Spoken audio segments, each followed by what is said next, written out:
Bom dia! Bom dia! Muito bom dia para você, que bom que você chegou aqui para assistir esse vídeo, para aprender um pouco mais sobre Deus, para cantar junto com a gente. E a gente fica muito feliz. Bom dia, Aninha! Bom dia, Prof. Paula! Bom dia, escola! Bom dia!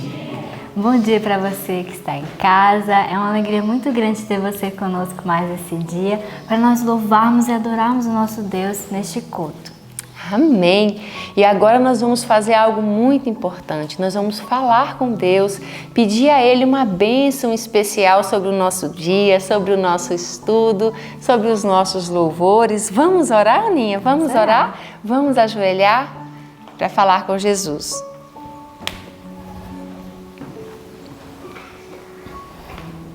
Querido Deus e amado Pai, nós te louvamos por mais um dia de vida que o Senhor nos concede, Pai, pela oportunidade de encher a nossa cabeça com coisas do céu, com coisas boas, com coisas que vai transformar o nosso coração. Senhor, nós sabemos que fomos criados para estar contigo, então abençoa todos nós, que possamos estar ligados a Ti nesse dia e aprender do nosso Salvador, como tem sido bom aprender sobre a vida de Jesus. Fica conosco, nos abençoa, aceita nossos louvores, em nome de Jesus. Amém. Amém.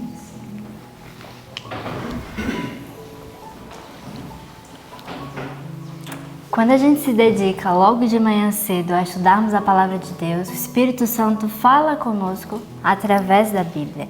E o Espírito de Deus, ele traz a voz de Jesus para os nossos corações. E agora, neste momento, nós vamos louvar ao Senhor com o hino 152, a voz de Jesus.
Amém, que lindo, né? Lindo.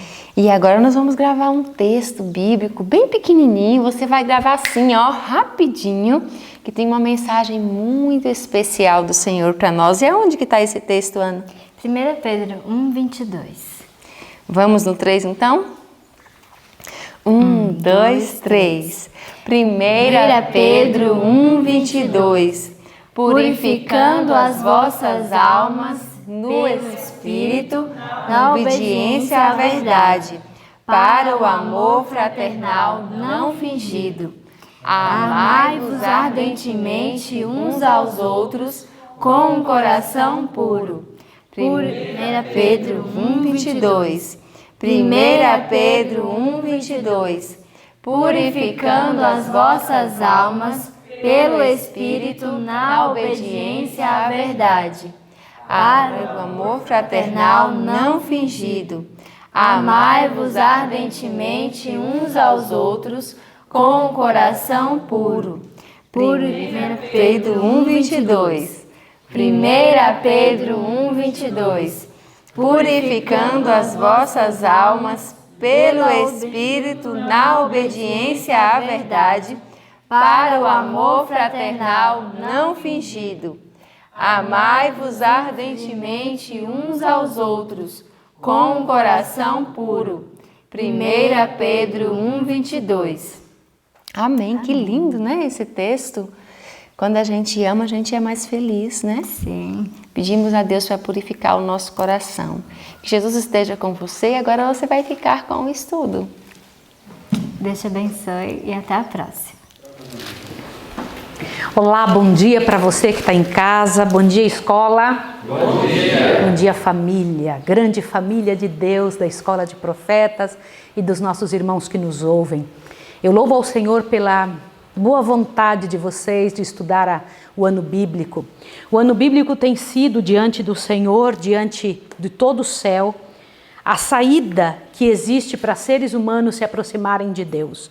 Foi Deus que inventou esse método e todos nós deveríamos tornar em nossa vida isso um hábito, de procurar sempre, de buscar ao Senhor nas primeiras horas da manhã. Quem não encontra o Senhor nas primeiras horas da manhã, encontrará o inimigo durante as outras horas do dia.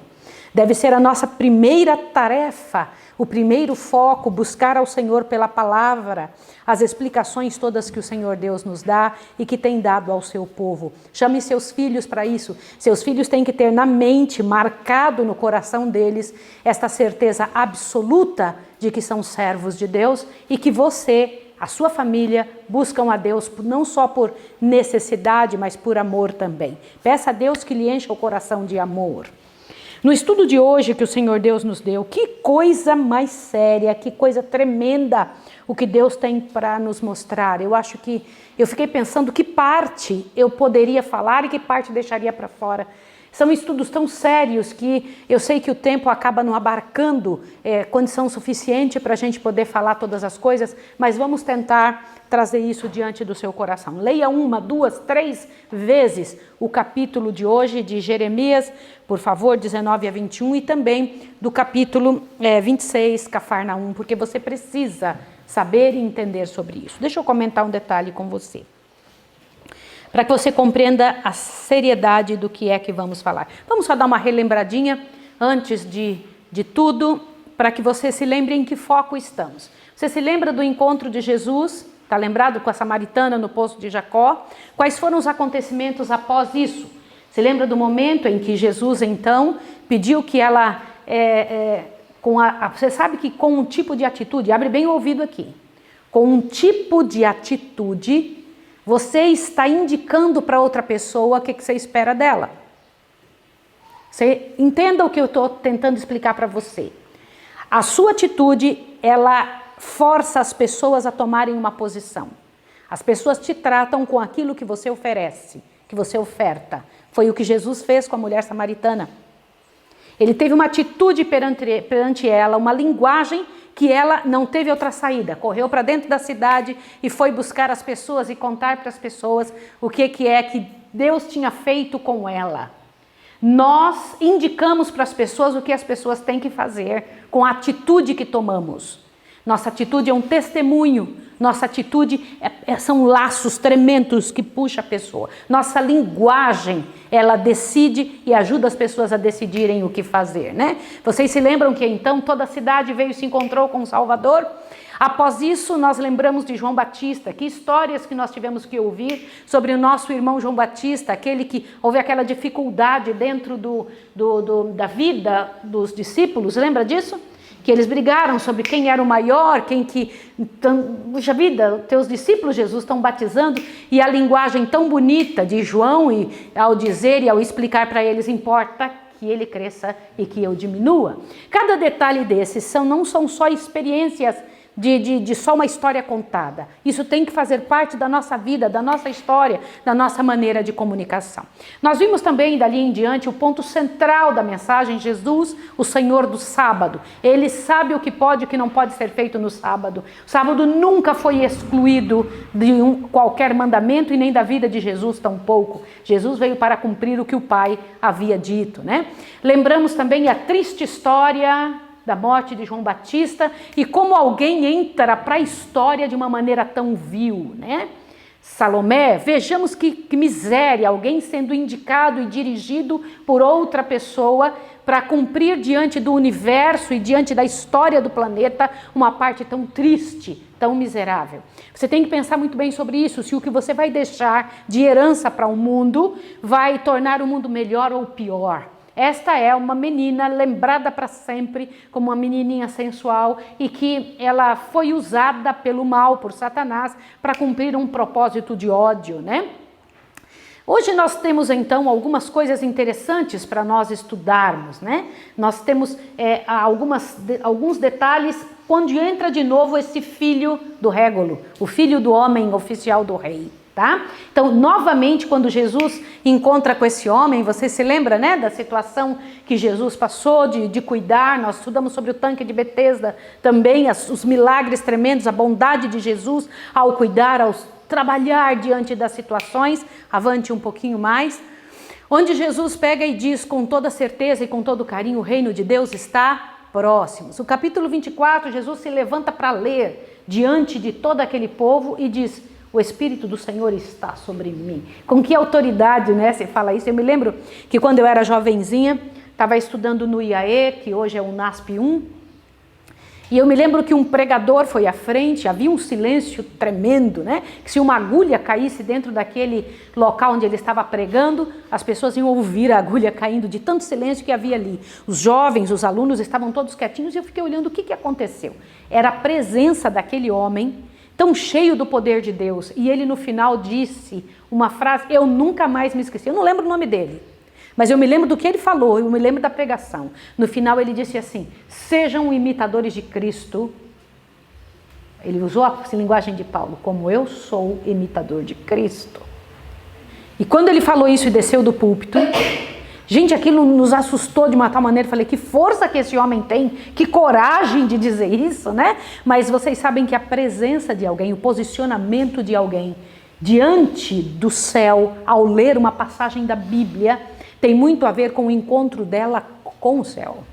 Quando ela se encontra com o céu, quando ela se desenvolve com o céu, a linguagem que ela usa, o pronunciamento das coisas mais simples do mundo podem fazer uma diferença tremenda diante de todo o público que está ouvindo, né?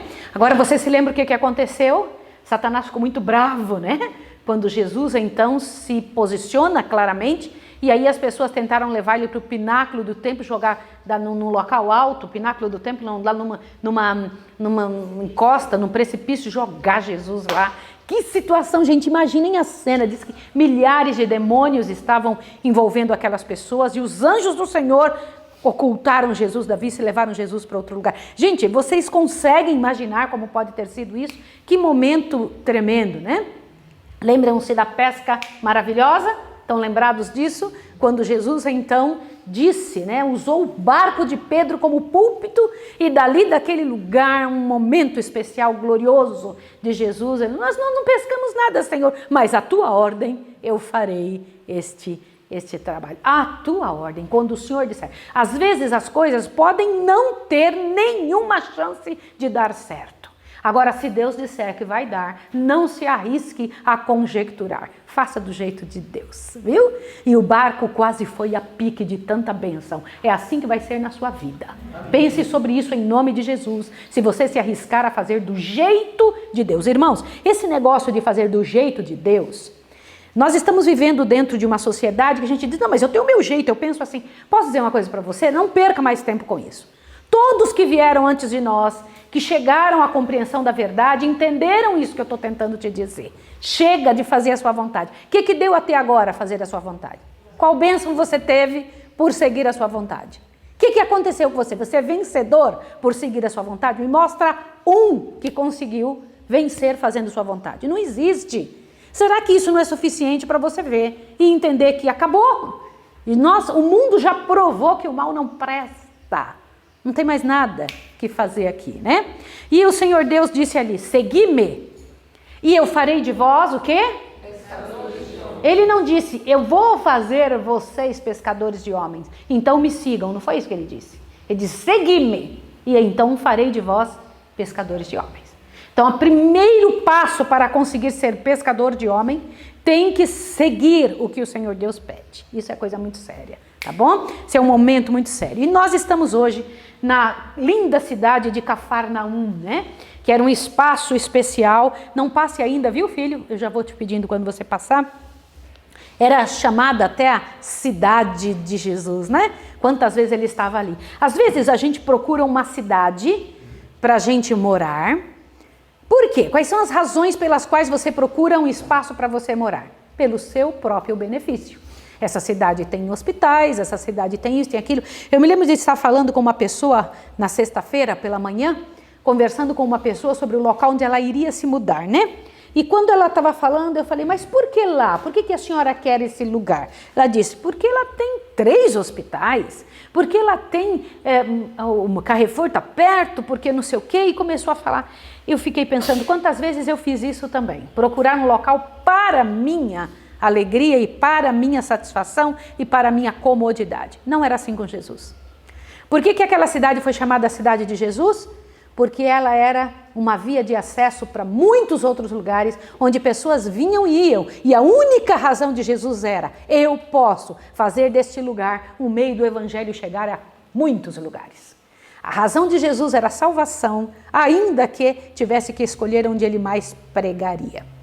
Mas eu não posso falar desse assunto sem comentar Jeremias 19, onde o Senhor Deus dá uma orientação para Jeremias. Que orientação ele dá? Vamos lá, eu quero que vocês me digam. Pegar o quê? Uma botija e fazer o que com ela? Levar diante dos anciãos e sacerdotes. Eu quero comentar uma coisa com você agora. Irmãos, toda vida tem seu tempo de início, vivência, decisão e morte.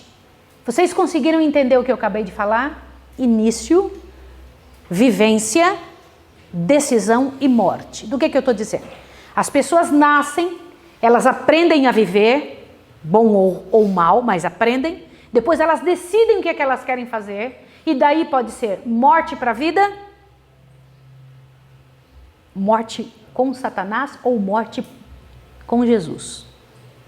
Das duas formas você tem que morrer. Ou você morre com Satanás, que é a morte eterna, ou morre para o eu, que é como a gente vive, e ganha a vida eterna. Todas as vidas tiveram este tempo para escolher. Adão teve isso? Sim ou não? Sim. Abraão teve isso? Sim. Noé teve? Moisés teve? O povo de Israel teve que escolher? Todo mundo tem o tempo que nasce, o tempo que vive, o tempo que decide e o tempo que morre. Saiba disso. Você que está me ouvindo também tem.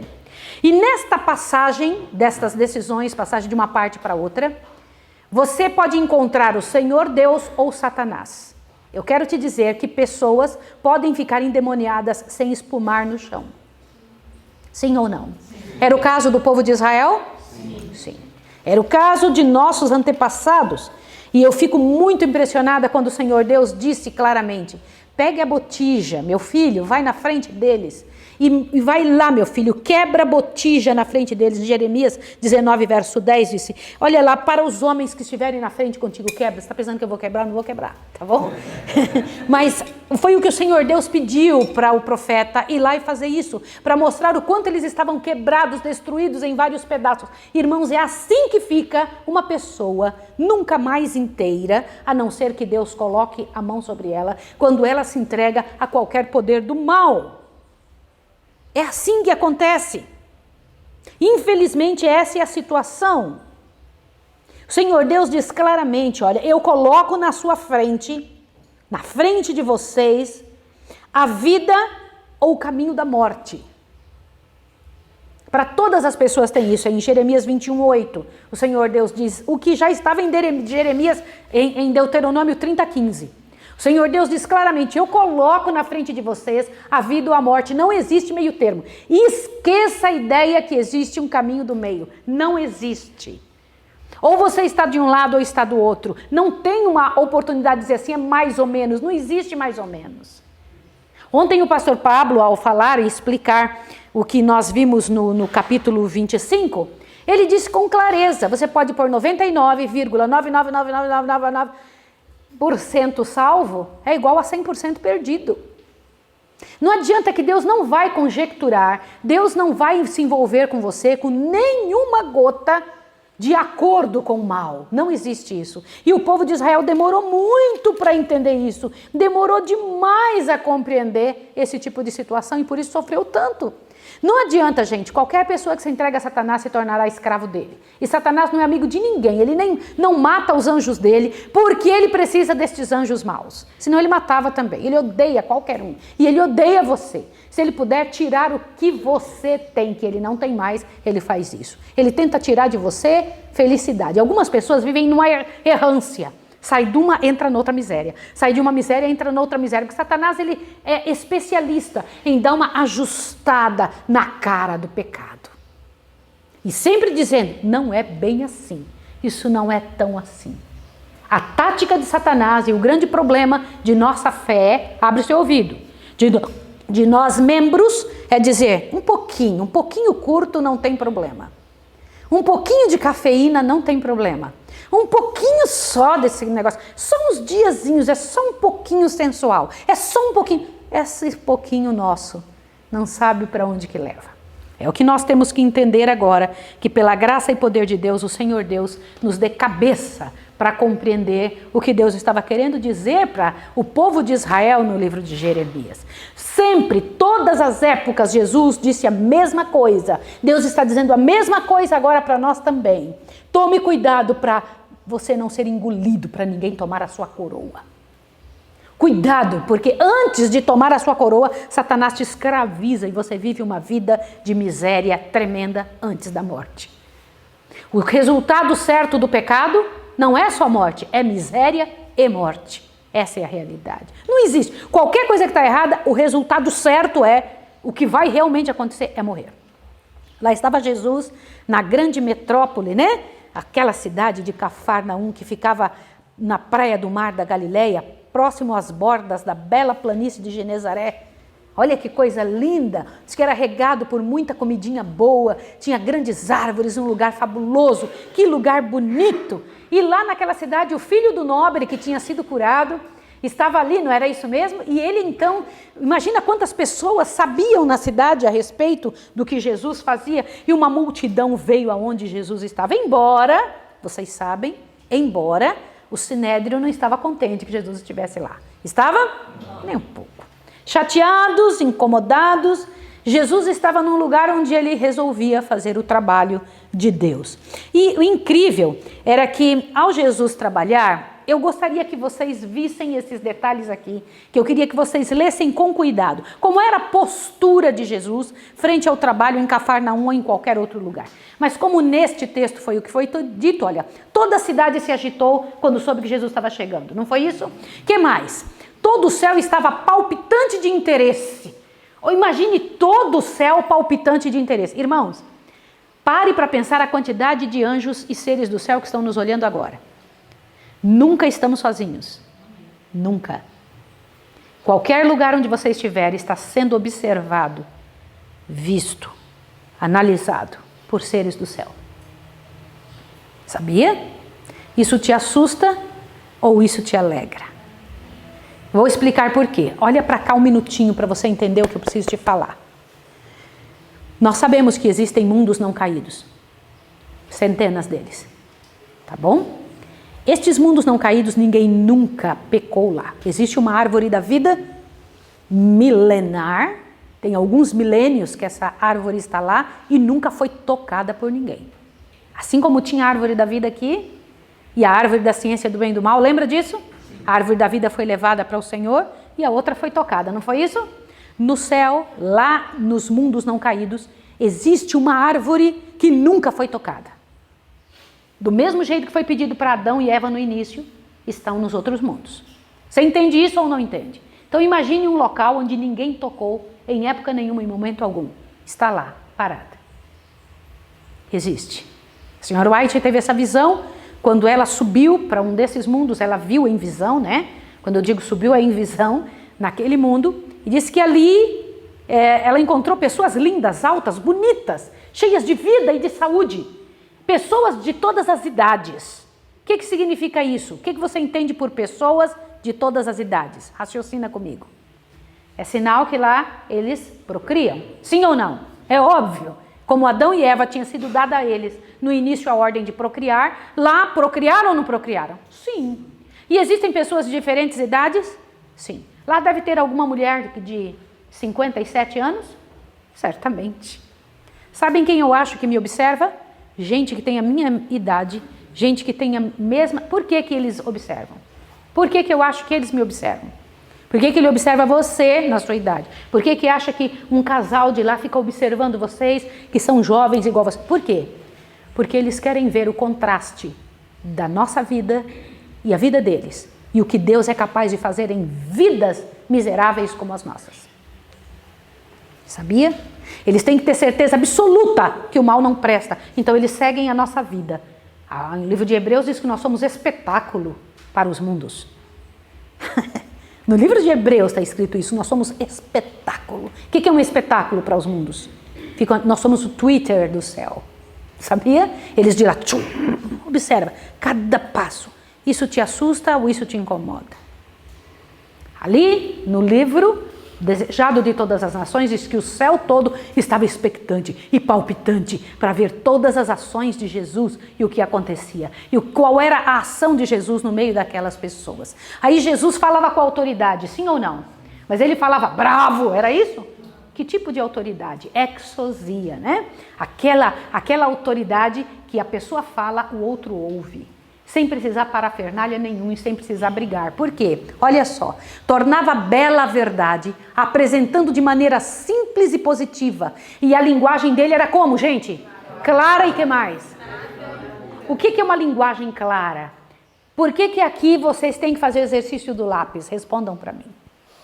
Respondam, filhos. Para falar uma vez e ser entendido. Para falar uma vez e ser entendido. Você não pode falar e a outra pessoa dizer, como? O que é? Não entendo. O que é? Porque blá, blá, blá, blá, blá. Aí não dá, né?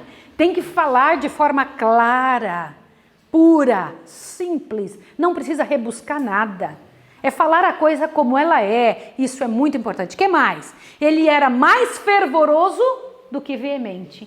A linguagem dele era veemente, mas ele era mais o quê? Fervoroso, isso chamava atenção. O que mais? Suas mensagens variavam a fim de ajustar-se ao auditório. Queridos, aqui uma grande lição para vocês pregadores, para nós que pregamos. Olhar e ver, para esta gente, que tipo de linguagem eu uso.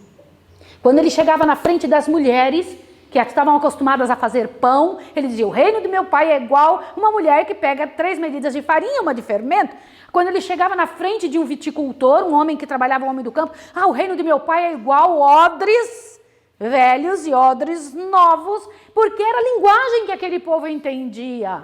Você consegue entender? O reino de Deus ele apresentava de acordo com a necessidade da pessoa. E uma coisa incrível, Jesus analisava o rosto das pessoas que ele estava falando, para ver se no rosto delas, elas estavam entendendo ou não. Aprenderam como é que tem que fazer?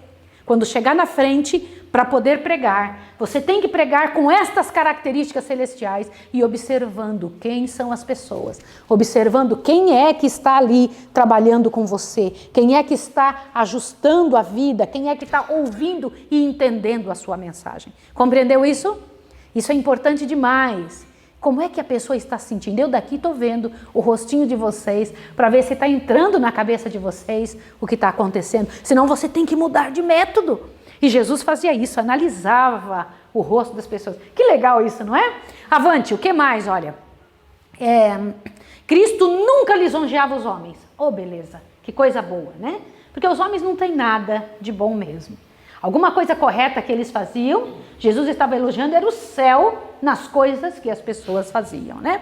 Olha, iletrados e cultos se maravilhavam. Por quê? Porque ele não tinha uma mensagem só para um grupo. Iletrados e cultos se maravilhavam. E ele trazia paz, né? Como de uma noite estrelada, a atmosfera dele era de paz. Tinha espírito suave e simpatia. E isso refletia-se em cada olhar e em cada palavra. Olha que coisa linda. Jesus observava a linguagem do rosto de seus ouvintes. A linguagem do quê? Isso aqui não são palavras minhas. Então o rosto tem uma linguagem? Sim ou não? Tem. O rosto tem uma linguagem. Pode acreditar. Nós vimos isso já na 4ª página da Bíblia, quando a gente ouve o Senhor Deus dizer assim para Caim: por que descaiu o teu semblante? Na semblante de Caim estava marcado o seu pecado, e não é diferente conosco. Irmãos, é claro, olha, nesse tempo nós estamos aí vivos e trabalhando com gente há tantos anos, e durante esse tempo que estamos trabalhando com pessoas, a gente, pela graça e poder de Deus, tem tido a chance de observar o olhar, né? O rosto, a maneira. A gente expressa o que sente no rosto, não tem outro jeito, tá? E Jesus era macio como veludo e firme como um aço. Que tremendo, né? Era assim que ele era. Ele era firme como um aço em questão de princípios. E isso maravilhava as pessoas, né? Ali os judeus tinham uma briga tremenda, ele não tinha nada a ver com as brigas sobre religião. Ele fazia o trabalho que Deus tinha mandado. Vocês estão percebendo o que é? Vocês não têm que entrar na internet e ficar brigando com um e com o outro. Jesus não entrava em discussões, ele fazia o que sabia que era certo. Vocês entenderam isso? E ponto final. Ó. Jesus nada tinha a ver com as várias dissensões existentes entre os judeus. É um parágrafo, né? Que tem aí. Outra coisa, né? Jesus, quando falava com autoridade, Jesus, quando agia, ele tinha mensagens de misericórdias, né? Ele usava ilustrações simples. Cristo nunca lisonjeava os homens, nunca, nunca, nunca, nunca, nunca. Era um momento especial da vida de Jesus, né? Até que no meio da congregação apareceu o quê? No onde ele estava pregando, né? Ele foi na casa de Pedro, curou a sogra dele, não foi isso? Olha lá que imagem bonita, né? De Jesus curando a sogra de Pedro. Mas uma outra coisa aconteceu. Milhares de pessoas vinham de todo lugar para Cafarnaum, para serem atendidos de todo tipo, de toda forma. Mas o que mais chamou a atenção nesse capítulo não eram todos aqueles, todas aquelas curas. Foi uma cura especial de uma pessoa. Um endemoniado entrou no local onde Jesus estava. E com um grito horrível no meio de todo o povo, ele anunciou a sua situação. Quem tinha levado esse endemoniado lá? Satanás levou. Para quê? Para atrapalhar o trabalho de Jesus e tentar tirar a atenção do trabalho de Jesus. E principalmente por uma coisa. Abre bem seu ouvido. Gente, quando eu paro para pensar nisso, eu fico, meu Deus do céu, que miséria isso, que miséria. A razão era tentar atrapalhar Jesus, mas a razão também era, eu vou vencer Jesus ali, ó, porque se Jesus não conseguir livrar ele, eu estou lançando uma semente, era o que Satanás pensava, tremenda de incredulidade entre as pessoas. Ele estava com toda a força naquele demônio, sim ou não? Mas como foi que aquele corpo tinha se tornado endemoniado? Respondam, queridos, vocês têm que pensar. Isso é muito sério. Gente, quando eu paro para pensar que aquele homem que a Bíblia chama de louco era também um endemoniado. Eu queria que todos os psicólogos que estão me ouvindo, que você souber que existe algum psicólogo que leia sobre isso. Na linguagem de Deus diz, um louco precipitou-se dentre o povo para a frente, exclamando, que temos nós contigo, Jesus Nazareno? Viesse destruir-nos? Bem sei que és o santo de Deus. Espera aí, essa loucura, Deus disse que era um demônio que estava nele. Sim ou não? Sim ou não? Sim. O que isso leva vocês a pensarem? Eu estou certa e convencida de que muitas doenças emocionais que o mundo chama de loucura, ou síndromes, ou mesmo um encosto de algum tipo de angústia. Eu peguei uma depressão, eu peguei uma ansiedade, eu peguei essa... Não. A maior parte do que vemos hoje é endemoniamento. Satanás toma conta das vidas por causa de algo que a pessoa permitiu, alguma abertura que a pessoa deu. Este homem que chegou na frente de Jesus, que tinha um desejo lá no fundo de mudança, e Deus leu o clamor silencioso desse coração, o que ele tinha feito para Satanás entrar na vida dele? Vamos embora, pensa. Como?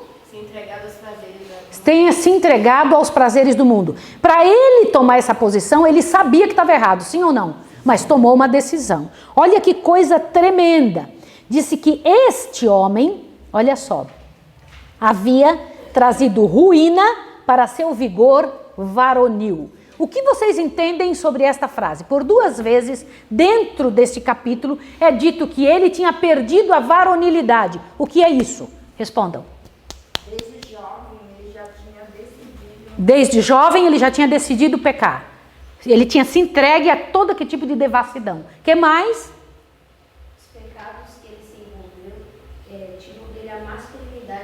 Exatamente, os pecados que ele tinha se envolvido, tinha mexido com a varonilidade, a masculinidade dele. Que tipo de pecado ele tinha?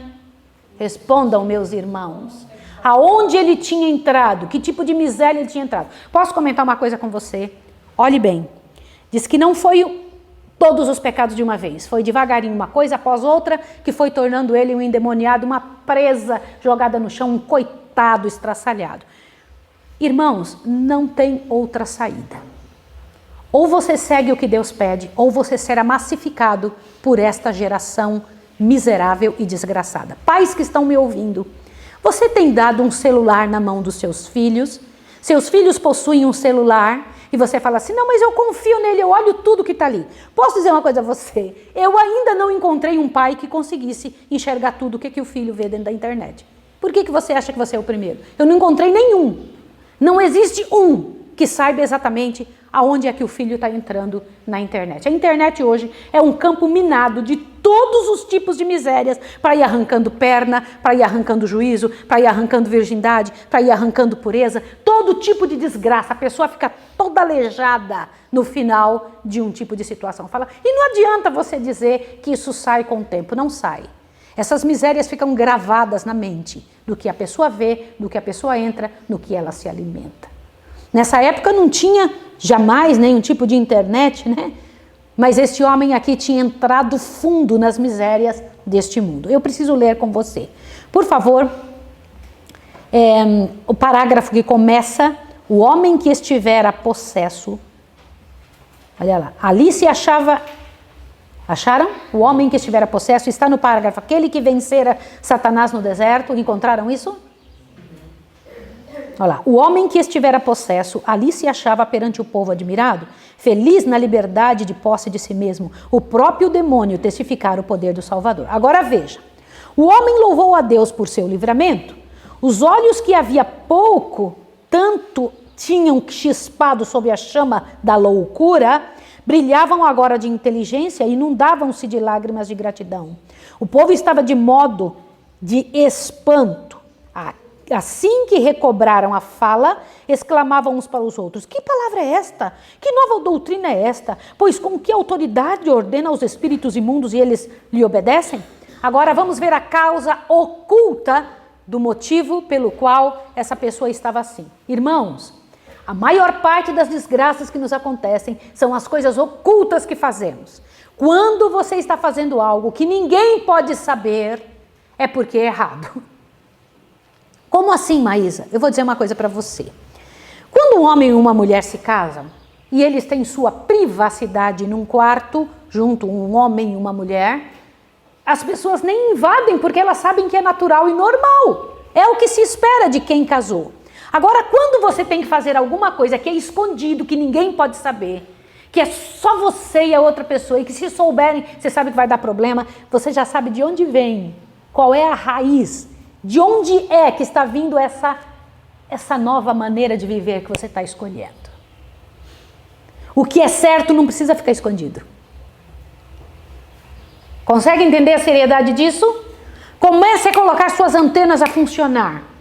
Se você foi direcionado pelo diabo para esconder, não, ninguém vai saber, esqueça, não existe o que vai ficar escondido. A palavra de Deus diz que não há nada que esteja escondido, que não será revelado. Não há nada que não vai vir claramente à tona. Isso é que é duro. Toda vez que a gente pega, a gente tem que correr para Deus e pedir logo perdão para o Senhor Deus tomar conta daquilo. Dizer, agora ninguém vai saber disso porque você está me pedindo perdão e eu estou apagando esse pecado. Mas quando a pessoa não faz isso, Satanás fala, eu vou te dar bastante corda para depois jogar toda essa sujeira para todo mundo saber, para as pessoas, porque esse é o desejo dele, estraçalhar a vida das pessoas.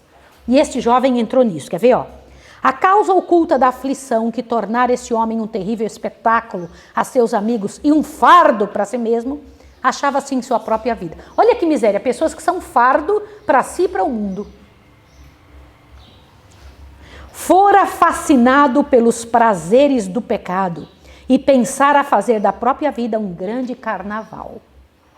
Não sonhava em se tornar um terror para o mundo e uma vergonha para a família. Ele falava, não, isso não vai acontecer. Não, imagina, eu não vou ser um problema para a minha família. Eu não vou ser um espetáculo dantesco para o mundo. Se eu fizer isso, imagina que isso não vai acontecer. Agora, olha, julgou poder gastar o tempo em extravagâncias inocentes. Uma vez no declive, o que é declive?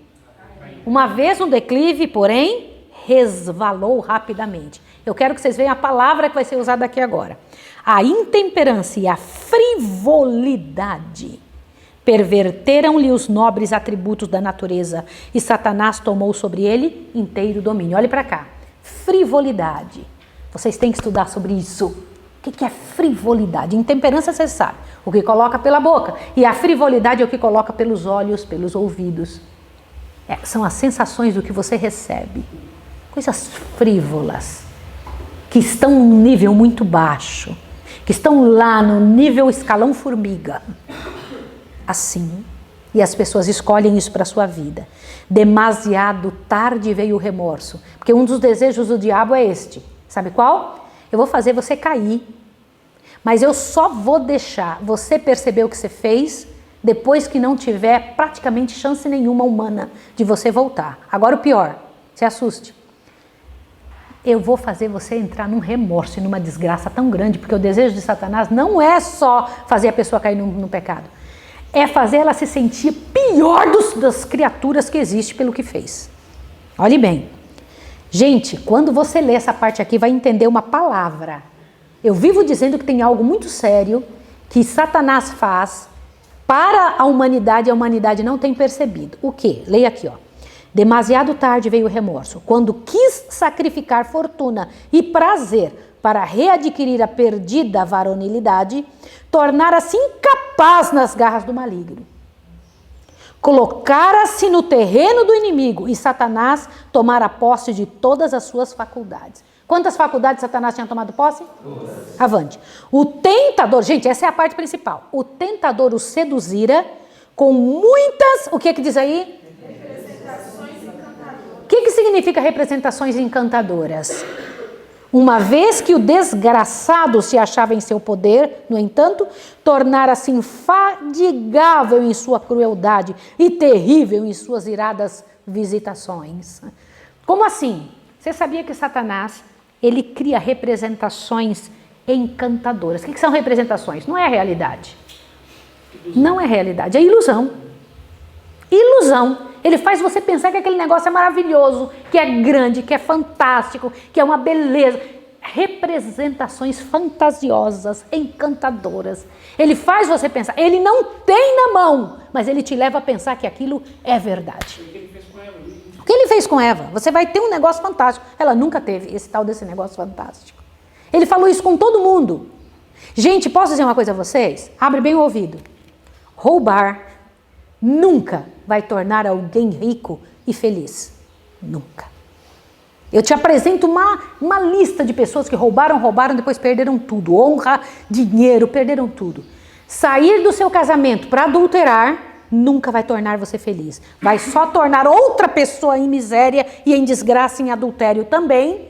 E você vai estraçalhar sua vida e sua história. Porque não existe amor, não é amor que está unindo essas pessoas. É uma fantasiosa engenhoca do diabo para fazer você pensar que você está amando. Homossexualidade. Não existe, abre bem seu ouvido, nenhuma chance de funcionar. Por quê? Entre um homem e um homem não pode existir, não existe amor. Quando você, pai ou outra pessoa, ou qualquer outro canto do mundo, você ouve dizer assim, importante é estar feliz, esqueça, esta é uma representação fantasiosa do diabo. Não tem como. Deus não pode, amor não existe na gente. Amor só existe no Redentor. Amor tem uma fonte, tem um endereço de onde vem. Deus não vai dar um sentimento bonito e lindo como o amor para duas pessoas fazerem uma coisa tão terrível, um homem com um homem, uma mulher com uma mulher. Não existe isso. O que eles possuem é o amor que o diabo dá, que chama-se paixão, que destrói a pessoa fica sem ação, não consegue fazer outra coisa a não ser aquilo. Ela quer aquilo, ela perde a razão. Isso é loucura que o diabo concede. E aliás, deixa eu te dizer, um homem que ele pode fazer tudo o que ele quiser com o corpo dele, tomar hormônio para parecer uma mulher, para crescer o seio, fazer uma cirurgia, ele vai continuar sendo homem pro resto da vida. Representação encantadora. Está só representando. Uma mulher pode tomar hormônio para parecer um homem, e pode até parecer um homem, mas ela vai ser mulher pro resto da vida, não tem jeito. Sempre vai ser mulher. Não tem outra saída. Satanás engana e faz a pessoa achar que aquilo ali é aceitável, é bonito. Ali não existe como, não tem outra saída. E esse rapaz entendeu isso tarde demais, quando milhares de demônios entraram no seu coração, na sua vida, e o tornou um espetáculo dantesco, né? Agora veja, assim será com todos quantos condescendem com o mal. O que é condescender com o mal? Quer saber de uma coisa? Eu não estou tão afim de deixar isto. Você não tem liberdade de estar afim de deixar ou não. Não tem. Você tem que cair diante de Deus e dizer, meu Deus, tem misericórdia de mim e arranca de mim esses demônios todos que eu permiti entrar. Porque Satanás não deixa mesmo você ter vontade. O fascinante prazer do princípio de sua carreira termina nas trevas do desespero ou na loucura de uma mente arruinada. Ouviram isso? Desespero ou uma mente arruinada, loucura. Não é tremendo isso? Irmãos, isso aqui é muito tremendo. O mesmo espírito mau que tentara a Cristo no deserto e possuía o louco de Cafarnaum, dominava os incrédulos judeus. Olha quanta gente endemoniada. Sim ou não? O mesmo demônio que estava lá, estava no endemoniado, está, infelizmente, em um grupo. Agora, qual é o único meio que existe de conseguir sair disso? O único meio, queridos? Irmãos, a Bíblia diz exatamente o que é. A lição de hoje ensina. Qual é o único meio de sair disso, senhores?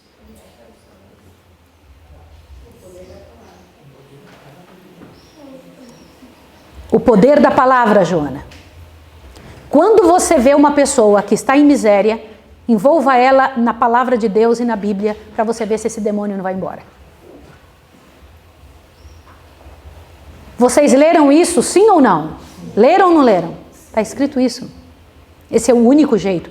Quando fala ao único meio pelo qual se podiam opor aos maus espíritos, o único meio. Isso está escrito na lição de hoje. A Bíblia, enfia a Bíblia na cabeça da pessoa e a pessoa ter tempo para buscar, para lutar, para correr atrás, para você ver o que acontece. Não tem como. E aliás, não vai vencer se não procurar a Bíblia. Não vai vencer. Não vai, porque é um poder dominante que domina a vontade da pessoa, domina a cabeça. A pessoa fica louca. Presta atenção. Nos dias de Cristo, os guias e mestres de Israel eram impotentes para resistir a Satanás.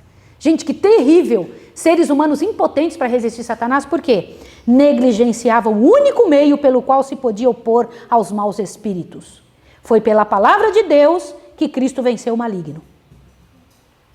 Aquele povo disputavam sobre insignificantes temas da profecia e da palavra e da Bíblia. mas não tinham o poder de Deus sobre eles. Como é que se vence o maligno, irmãos queridos? Como é que se vence? Eu queria que vocês procurassem aqui, ó, os que se desviam dos claros ensinos da Escritura. Achem isso, por favor. Está no parágrafo, a história está se repetindo. Achem esse pedacinho, a história está se repetindo. Acharam? Olha lá, no final, ali no meio mais ou menos, antes de a crítica e as especulações, acharam? Olha o pedacinho que eu quero que vocês leiam. Os que se desviam dos claros ensinos da Escritura e do poder convincente do Espírito Santo estão convidando o domínio de demônios. O domínio de demônios. Vocês entendem isso? Quando você sabe que uma coisa está certa, você fala assim, não, mas eu vou fazer isso porque eu quero. Naquela área de sua vida, Satanás vai se envolver e vai destruir você. Do quê? Você sabe que não pode comer tal coisa e você fala, eu vou comer. Satanás fala, ótimo, então agora eu vou te fazer doente nessa área da sua vida para você ver que miséria que você está fazendo. Agora você vai ver qual é o resultado de ter me dado ouvido. Se o teu problema é na área sexual, ele estraga a sua área sexual para o resto da vida. Se o teu problema é na área de honestidade, para o resto da vida ele vai estragar a sua área de honestidade, fazendo sabe o quê? Abre o ouvido aqui. Satanás não só estraga você, mas faz com que você também sofra essa miséria. Por exemplo, um homem que trai a sua mulher, um dia a mulher que ele escolheu também vai trair ela.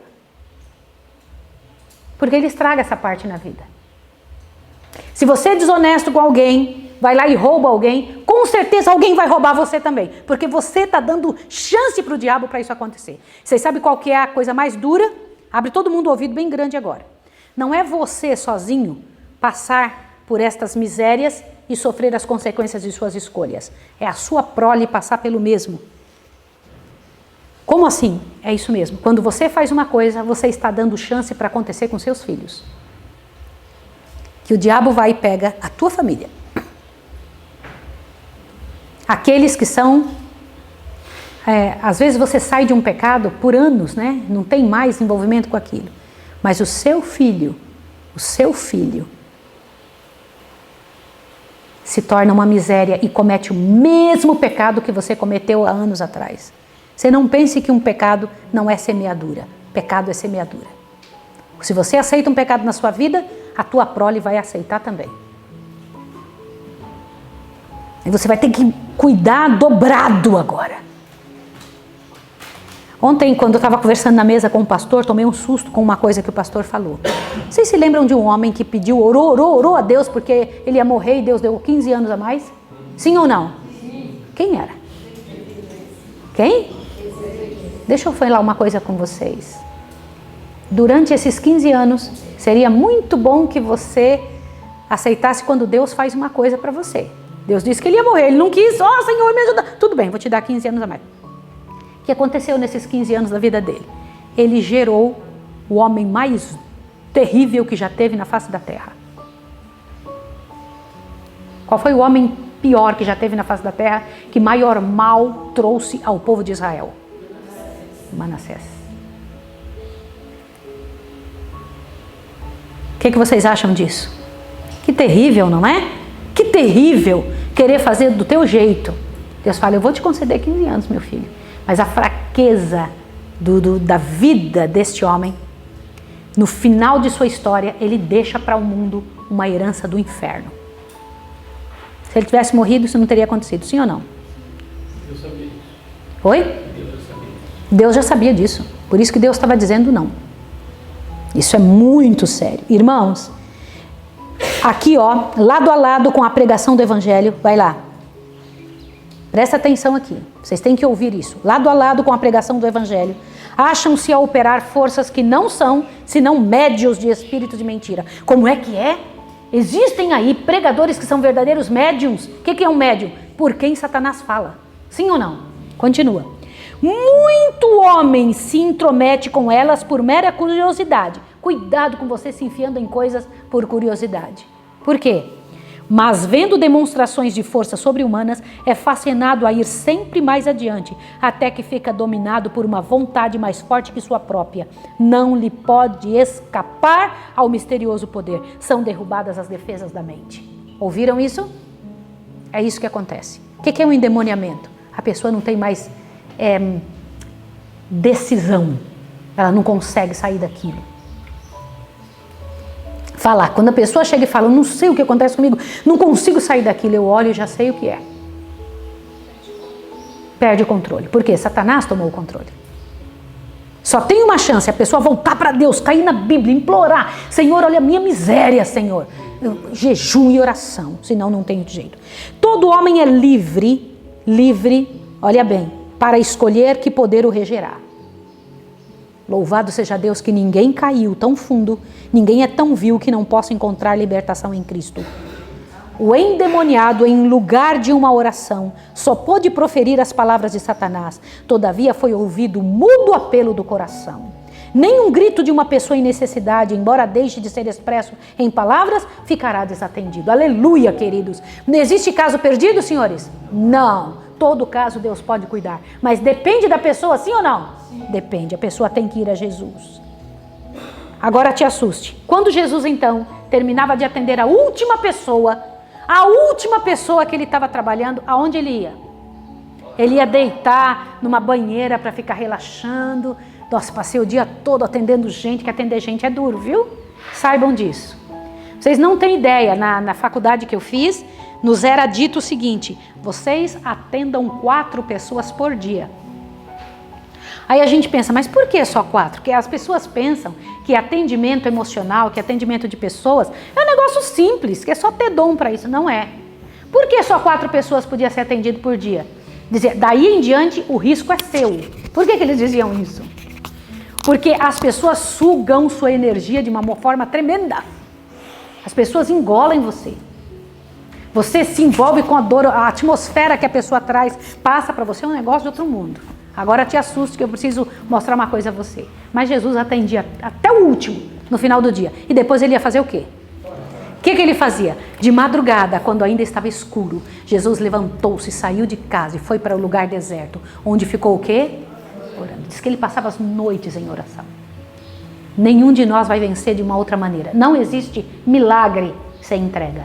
Não existe. E isso eu fico impressionada. Olha que coisa linda. Jesus não queria elogio, não estava impressionado com qualquer coisa. Ele estava escondido em Deus. O que é isso? Escondido em Deus. O que ele queria era o Pai. Ele queria demonstrar o Pai. Tudo que vinha para ele direcionava ao Pai. Era ou não era? Meu Pai. A missão, a ação de Deus, meu Pai, que coisa linda, que coisa tremenda. Quando eu paro para pensar isso, pela graça e poder de Deus é o que tem que acontecer conosco. Jesus escondido em nós. Sim ou não? É a única coisa que vale a pena, Rebeca. Porque nós temos a oportunidade de te buscar, Senhor, para não cair nas mãos do diabo. Senhor, afasta Satanás de nós. Dá-nos, Pai de amor, conversão de verdade. Que nós venhamos a nos moldar à sua vontade, ao que o Senhor quer. Permita, Senhor, em nome de Jesus, que nossa vida seja pura, que nossa vida seja sem qualquer miséria. Nós não queremos nos tornar presas do inimigo, escravos dele, Senhor. Em nome de Jesus, sara e cura nossa casa e nossa vida. Em nome do Senhor Jesus Cristo. Amém.